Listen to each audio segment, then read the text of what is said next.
அன்புக்குரியவர்களே, ஆண்டவர் இயேசுவின் இனிய திருப்பெயரில் உங்களை அன்போடு வாழ்த்துகின்றேன். இயேசுவின் ஆளுமை என்னும் தொடரில் திருப்பாடல்களின் அறிவு இயேசுவின் ஆளுமையை உயர்த்தியது என்னும் தலைப்பில் சில நாட்கள் தொடர்ந்து நான் உங்களோடு பகிர்ந்து வருகின்றேன். இன்று இயேசுவின் வெற்றி திருப்பாடல் 110 என்னும் ஒரு வித்தியாசமான செய்தியை உங்களோடு பகிர்ந்து கொள்ள விரும்புகிறேன்.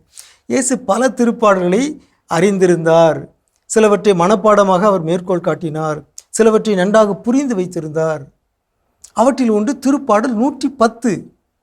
எனவே நான் இந்த திருப்பாடலை இயேசுவின் வெற்றி திருப்பாடல் என்று அழைக்கின்றேன்.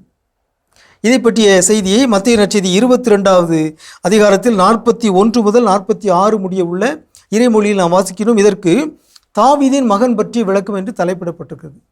வழக்கமாக பரிசேயர்கள் மறைநூல் அறிஞர்கள் தான் இயேசுவிடம் கேள்விகளை எழுப்புவார்கள். ஒரு மாற்றத்துக்காக இயேசு அவர்களிடம் கேள்விகள் எழுப்புகிறார். நீங்கள் திருப்பாடல் 110 பற்றி என்ன நினைக்கிறீங்க? மெசியாவை பற்றி நீங்கள் என்ன நினைக்கிறீங்க? அவர் யாருடைய மகன்? ஆகவே மரபார்ந்த ஒரு விடை, மெசியா தாவீதின் மகன்.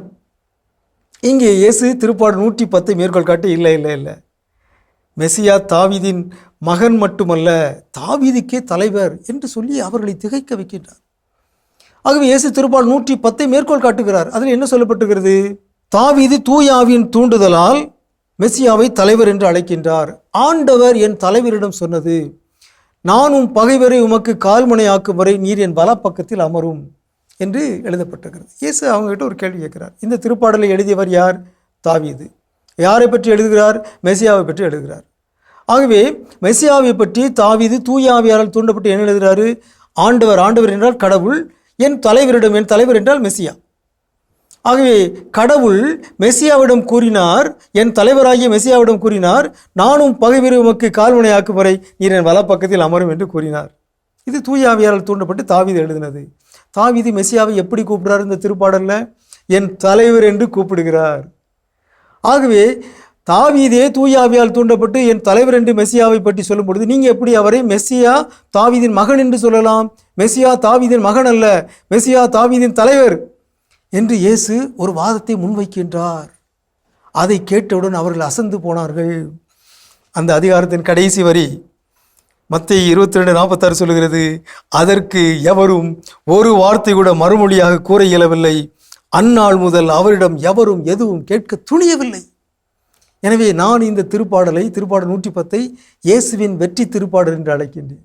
இந்த திருப்பாடலை கொண்டு இயேசு அவருடைய வாயை அடைத்தார். இயேசுவின் ஆளுமையை, இயேசுவின் வெற்றியை வெளிப்படுத்திய அருமையான ஒரு திருப்பாடல் 110. எனவே இயேசுவின் ஆளுமையை உயர்த்தி காட்டிய பெருமை இந்த திருப்பாடல் இருக்கிறது. இயேசு திருப்பாடலை அறிந்திருந்தார், மறைநூலை நன்கு அறிந்திருந்தார். அது அவருடைய ஆளுமையை உயர்த்தியது. நாமும் நம்முடைய அறவாழ்வு, நம்முடைய ஆன்மீக வாழ்வு, நம்முடைய இறைவேண்டல் வாழ்வு இவற்றின் தரத்தை மேம்படுத்த வேண்டுமென்றால் இயேசுவை போலவே திருப்பாடல்களை நம் வாழ்வில் நாம் இணைத்து கொள்ள வேண்டும். உங்களுக்கு அமைதி உரித்தாகுக.